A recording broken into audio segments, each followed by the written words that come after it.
नमस्कार, मैं भरत आपका स्वागत करता हूं डीएनए झारखंड में। चले जानते हैं आज की छोटी बड़ी खबरों को। फिर लॉबिन बने झामुमो के लिए सिरदर्द, आदिवासी मुद्दे को उभार कर पार्टी की साख पर लगा रहे बट्टा। कड़कड़ाती ठंड में पारसनाथ पर्वत पर राजनीतिक आग लगी हुई है। इसमें सत्ताधारी दल के ही विधायक हाथ सेकने पर उतारू हैं। मरांग बुरु गिरिडीह के नाम पर धार्मिक भावना का केंद्र में रखकर झामुमो विधायक लॉबिन हैरम सरकार के लिए सिरदर्द बन गए हैं। आलम यह है कि जिस मुद्दे को लॉबिन उठा रहे हैं उस मुद्दे के खिलाफ झामुमो के कुछ बोलने की स्थिति में नहीं है। लिहाजा पार्टी की हालत साफ छुछुंदर वाली हो गई है। यह पहला मौका नहीं है जब लॉबिन के चलाए तीर के सामने झामुमो चारों खाने चित न हुआ हो। पहले भी उन्होंने 1932 आधारित स्थानीय नीति पर अपनी ही सरकार को जनता के बीच एक तरह से नंगा करने का काम किया था और तब पारसनाथ मामले पर सरकार के निर्णय के खिलाफ आदिवासी समुदाय को गोलबंद कर उन्हें पार्टी की साख पर ही बट्टा लगाना शुरू कर दिया है। झेरी से कब खत्म होगा कचरे का पहाड़, कोई नहीं दिखा रहा इंटरेस्ट। राजधानी से 15 किलोमीटर दूर झेरी में रांची नगर निगम ने डंपिंग यार्ड बनाया है, जहां पर कई सालों से कूड़े का पहाड़ खड़ा हो गया है। इस कचरे के पहाड़ को गिराने के लिए रांची नगर निगम 12 साल से प्रयास कर रहा है। इसके बावजूद कोई भी एजेंसी इसमें इंटरेस्ट नहीं दिखा रही है। इतना ही नहीं, 12 साल में 3 एजेंसियां भी बदली गई है। बताते चले कि इस काम के लिए सरकार ने 136 करोड़ 16,56,000 रुपये खर्च करने की मंजूरी भी दे दी है। नगर निगम ने एजेंसी की तलाश में अब तक 2 बार टेंडर निकाला है। 4 फरवरी को स्थापना दिवस मनाएगा झामुमो, तैयारी में जुटे कार्यकर्ता।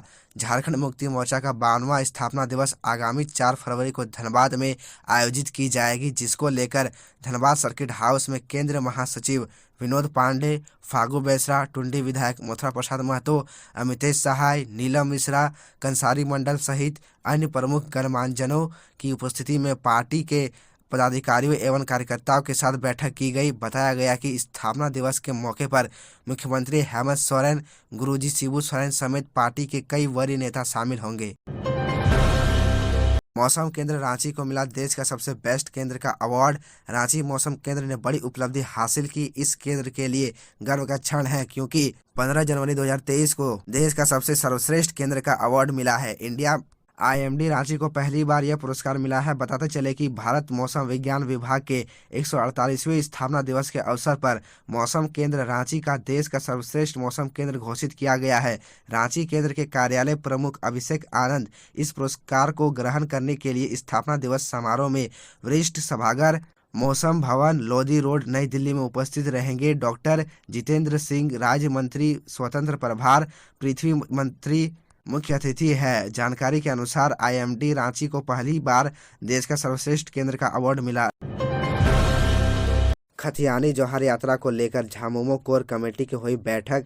जिला मुख्यालय चाईबासा में एक विशाल आम सभा का आयोजन होगा। सुखाराम उरांव। राज्य के सभी जिलों में यूपीए महागठबंधन के द्वारा खतियानी जौहर यात्रा कार्यक्रम का आयोजन किया जा रहा है। आगामी 24 जनवरी 2023 से द्वितीय चरण के खतियानी जौहर यात्रा कार्यक्रम के तहत पश्चिम सिंहभूम जिला में भी कार्यक्रम तय किया गया है, जिसके तहत जिला मुख्यालय चाईबासा में एक विशाल आम सभा का आयोजन होगा, जिसमें मुख्यमंत्री हेमंत सोरेन समेत कैबिनेट के मंत्री, जिला के सभी विधायक और सांसद समेत महागठबंधन दलों के राज्य स्तरीय नेता शामिल होंगे।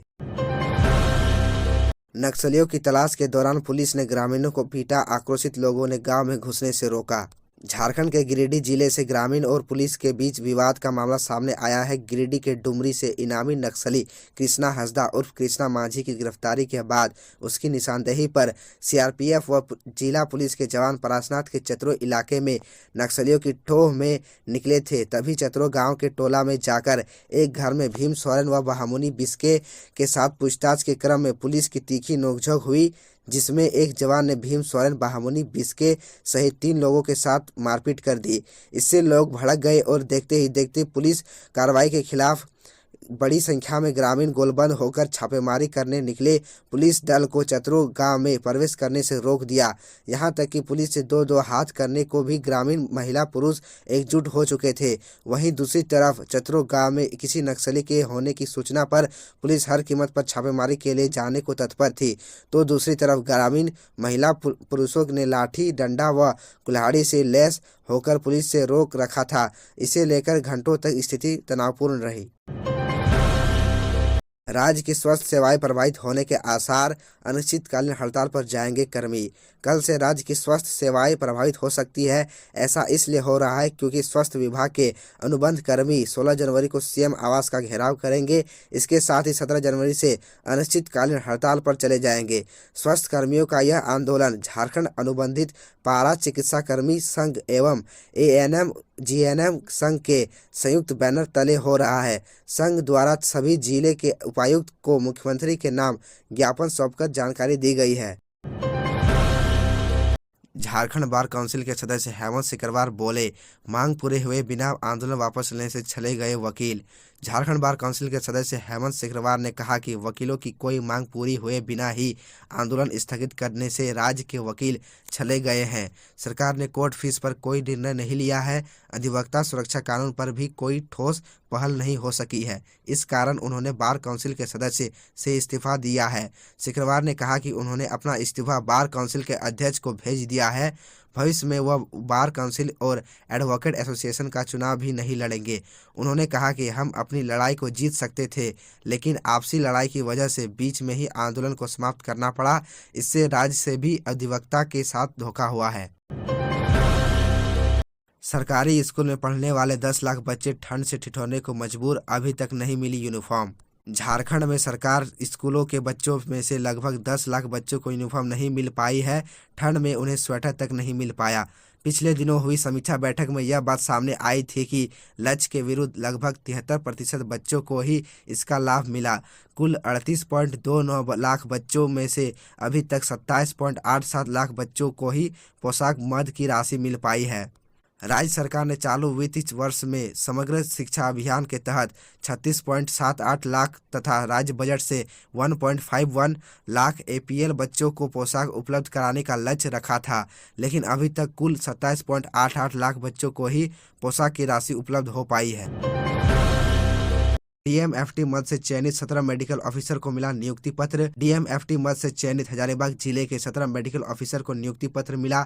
मेडिकल ऑफिसर पद पर 9 महिलाएं तथा 8 पुरुष समेत कुल 17 अभ्यर्थियों को उप विकास आयुक्त प्रेरणा दीक्षित ने नियुक्ति पत्र सौंपा। डीसी के आदेश के बाद सभी मेडिकल ऑफिसर की पोस्टिंग की जाएगी। जिले में स्वास्थ्य कर्मियों की कमी को कम करने तथा निचले स्तर में स्वास्थ्य सेवाओं को बहाल करने के उद्देश्य से मेडिकल ऑफिसर के चयन के लिए 5 और 7 जनवरी को डीसी नैन्सी सहाय की अध्यक्षता में साक्षात्कार का आयोजन किया गया था। साक्षात्कार के बाद चयन समिति की ओर से सफल अभ्यर्थियों की सूची जारी कर दी गई है। सफल अभ्यर्थियों की विस्तृत विवरणी हजारीबाग के आधिकारिक वेबसाइट में उपलब्ध।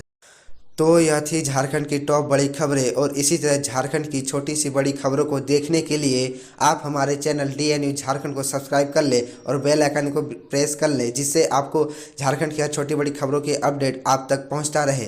तो आज के लिए इतना ही, हमें दीजिए इजाज़त, फिर मिलते हैं आपसे अगले वीडियो में।